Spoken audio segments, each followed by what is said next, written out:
Сега ще покажем как се маха емблемата на Шкода. Тая вече е махната. Доста лесно става. Горния ринг излиза без проблеми. Долу след като един път вече е махнато. Правим също и него. Старото. Нова емблема, малко по-трудно. Предварително е хубаво малко да я нагреете. Хващате я по ръпчето. С малко повече търпение. Ринга се излиза.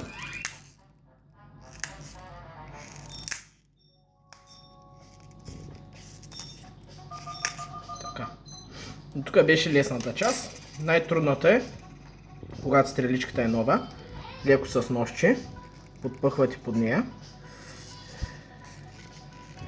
и ще се мъчим да я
ще правите.